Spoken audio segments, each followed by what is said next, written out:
Hey everyone, what's going on? I'm back with another video. First of all, welcome back to the channel. I hope you've all been safe. And if you're new here, consider subscribing. It helps support the channel. Today we're doing a review of the 2020 Google Pixel Buds. Let's check it out.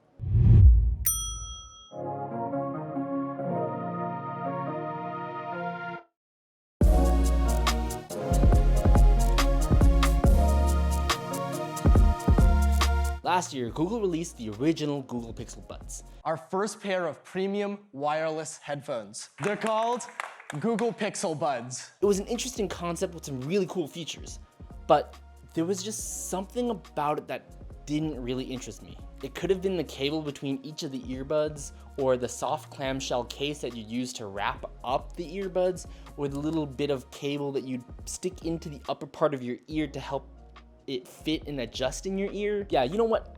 Actually, it's the fact that these weren't truly wireless earbuds while Apple was doing AirPods at the time. The cable between the earbuds made it seem like a cheap pair of sport earbuds. That changed with this year's rendition of the Google Pixel Buds. In fact, I think that this is Google's first foray into truly wireless earbuds. Unboxing it is quite a nice, simple experience. Right off the top, you've got the Pixel Buds case.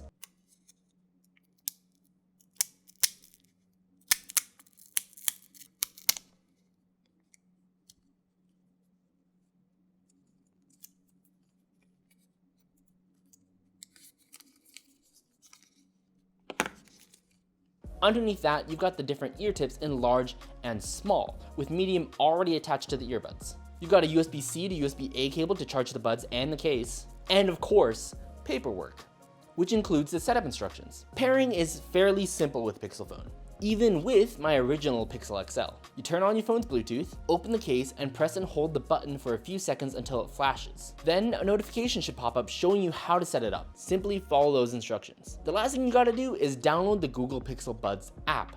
And that's it. Super simple setup that took me about just 2 minutes to complete. Now let's quickly deep dive into the tech specs of these. According to the website, you can get up to 5 hours of straight listening time and 2.5 hours of talk time. So whatever listening time is, talk time is about half of that. With the charging case, you get an additional 24 hours of listening time and 12 hours of talk time. One of the cool things is if you let the buds charge in the case for 10 minutes, it allows for up to 2 hours of listening time. Basically, you're not gonna ever have to worry about running out of battery on the buds as long as you're putting them back in the case to charge. But once your case is out of battery, then you should worry a little bit. I'm gonna be honest here for a second. I haven't had the chance to truly test the extent of the battery in each of the buds because I haven't really left the house for an extended period of time that would require me to listen to them for 5 hours. Most of my trips have been maybe 30 minutes to an hour, and by the end of it, I just stick the buds back in the case and close it up and they'll charge anyway. But with my 3 to 4 months of using the Google Pixel Buds, I've only ever had to charge it maybe 2 to 3 times. As for charging the buds, like I said before, they charge inside the case. As long as they're connected to these little magnetic pins in here, they'll charge. As for charging the case itself, it charges via USB-C or wirelessly. Because of the magnets inside the case, if you ever accidentally open the case upside down, the buds aren't gonna fall out. And if you give it a good shake, it's still not gonna fall out. So you won't have to worry about these falling out on accident. On top of all this, the earbuds are rated IPX4 water resistance. This basically means that you can go out for a jog or whatever exercise you want, sweat in them, no problem.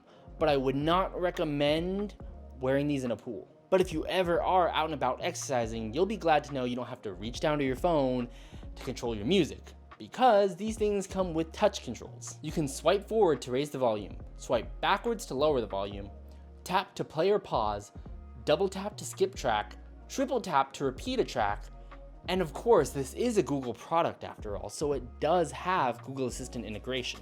Simply just press and hold to activate it, talk to it as you would any other Google Assistant integrated product, and that's it. It's super simple. And it works about as well as any other Google Assistant integrated product does work, whether that's a good thing or a bad thing. The buds have this little rubber hook on them that allows them to securely fit by just placing it in your ear and then twisting it to fit. I've heard complaints about the rubber bits digging into people's ears after wearing it for a while, but personally, I haven't experienced this. As for the fit in the ear, I'm glad that Google decided to include different sized ear tips because obviously everybody's ears are different sizes. And of course, they work just as well as any other rubber silicone ear tips would. Of course, we can't talk about earbuds without talking about how they sound. And I think they sound great. Now, granted, I'm not an audiophile, so my standards aren't on that professional high quality level, but as an average consumer, I think they sound perfectly fine as is. Now, I know that there are some people who love fiddling around with every single equalizer setting to get that perfect sound for them.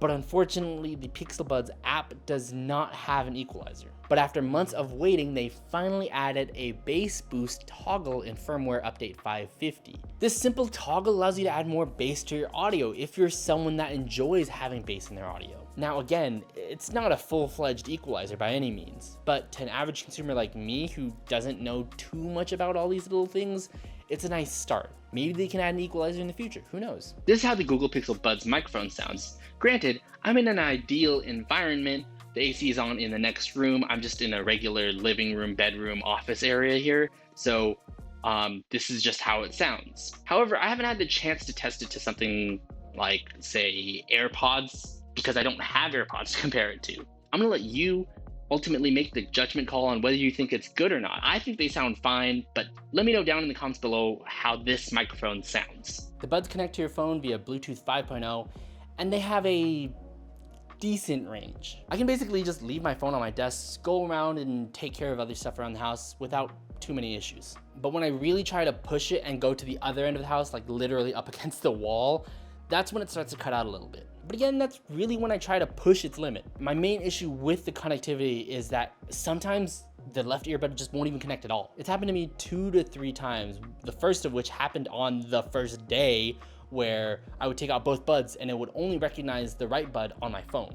And the left bud wasn't even coming up or playing music at all, so I had to do a reset. Other times are when I went out to Costco and I was ready to listen with both earbuds, I pulled out both, I only heard the ding in one ear, couldn't hear music in the other. Had to just walk around with one earbud in, but whatever. This also seems to be an issue that a bunch of people have reported having, so it's not just me. I've managed to fix the issue by resetting the earbuds. Other times I've just let it do its thing and it eventually just started working again. I just hope that this issue is fixed in a future update, because I feel like it's not necessarily the hardware that's causing the issue, it's the software that's causing it to not connect. For $179, these are a good pair of earbuds. They're not perfect by any means, they work, but the biggest issues are the connectivity with the earbuds as well as no equalizer. But if you're able to look past these things, when they work, these earbuds work really, really well. So the question is, do I think you should get the Google Pixel Buds? Well, if you've got the money for it, then maybe, yeah, sure, but I'd honestly say you're better off waiting for the next generation. I'm hoping that Google takes what they learned from this generation's Google Pixel Buds, as well as last generation's Google Pixel Buds, and applies that to the 3rd generation of Google Pixel Buds, and makes it better. I mean, I don't know, only time will tell. Anyway, what do you think of the Google Pixel Buds? Actually, do you have your own pair? What do you think of them? Do you like them? Do you not like them? Leave it down in the comments below. Like the video if you liked it, subscribe if you haven't, and I'll see you guys all in the next video. Peace.